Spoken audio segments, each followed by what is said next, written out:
Hello, my name is Cornelia Davis, and thank you for joining me here today to talk about the business benefits of GitOps. Before jumping into the content, let me tell you a little bit more about myself.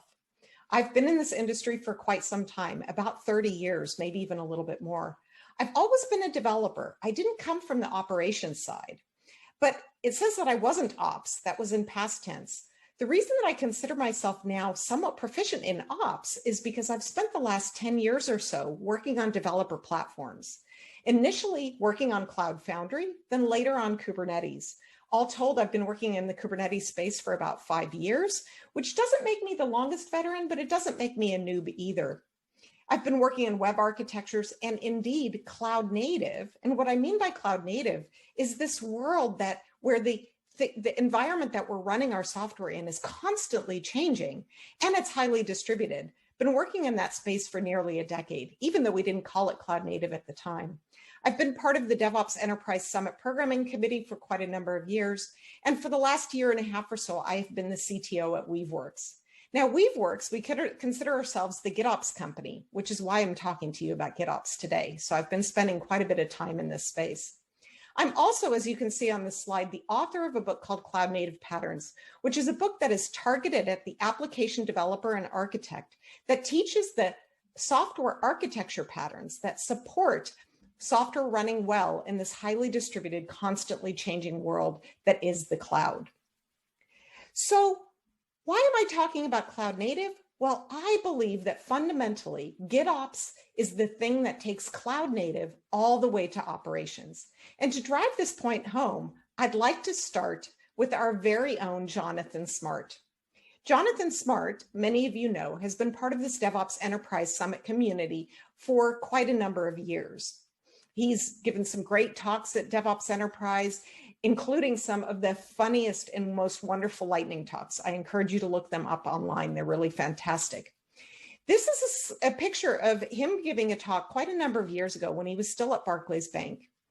And this picture is interesting in a number of different ways, but the real point that I want to drive home here, that I want to tee off of, is that main statement that he makes across the top of the slide that says, "We are so freaking agile, yay."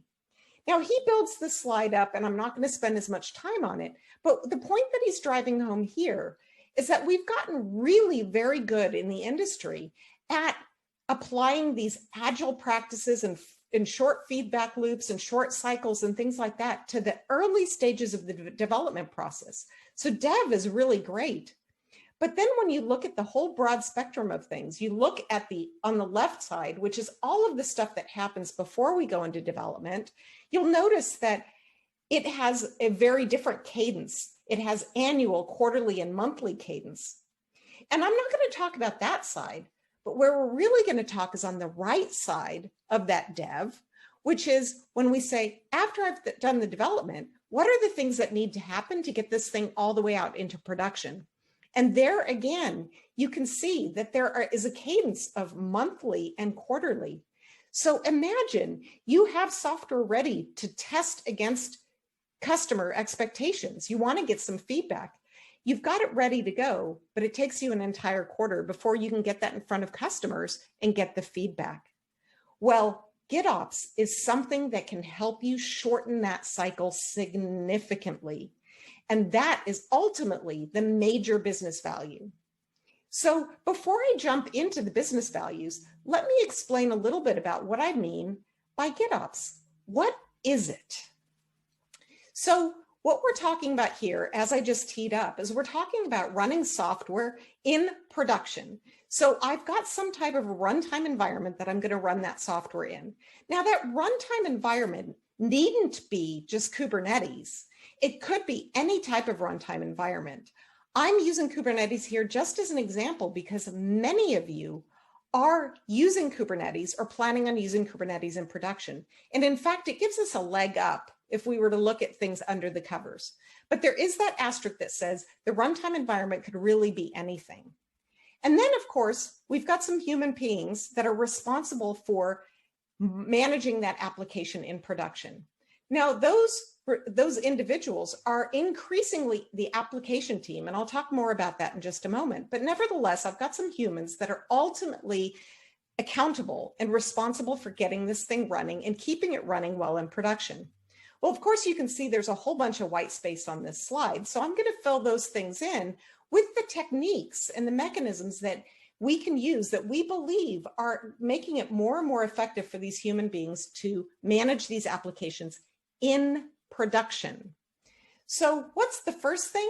Well, as you can imagine, since I'm talking about Git, the first thing that I want to start with is, since I'm talking about GitOps, the first thing I want to start talking about is Git. Now, Git, of course, is something that many of you are probably thinking, well, I've been using Git in my infrastructure as code for some time. I'm storing things in Git. Does that mean I'm doing GitOps? Well, I'm hoping to explain to you that, in fact, you might not be. There's a few other essential elements of this.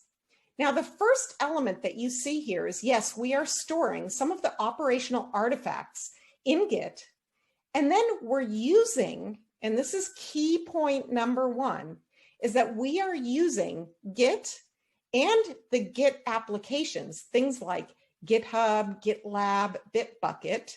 We're using those as the interface for operations.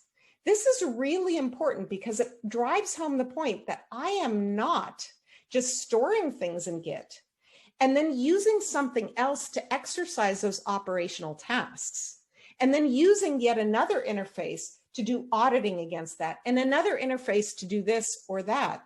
I am using this as the interface for operations. That's really very significant. No longer am I using the vSphere console or the AWS console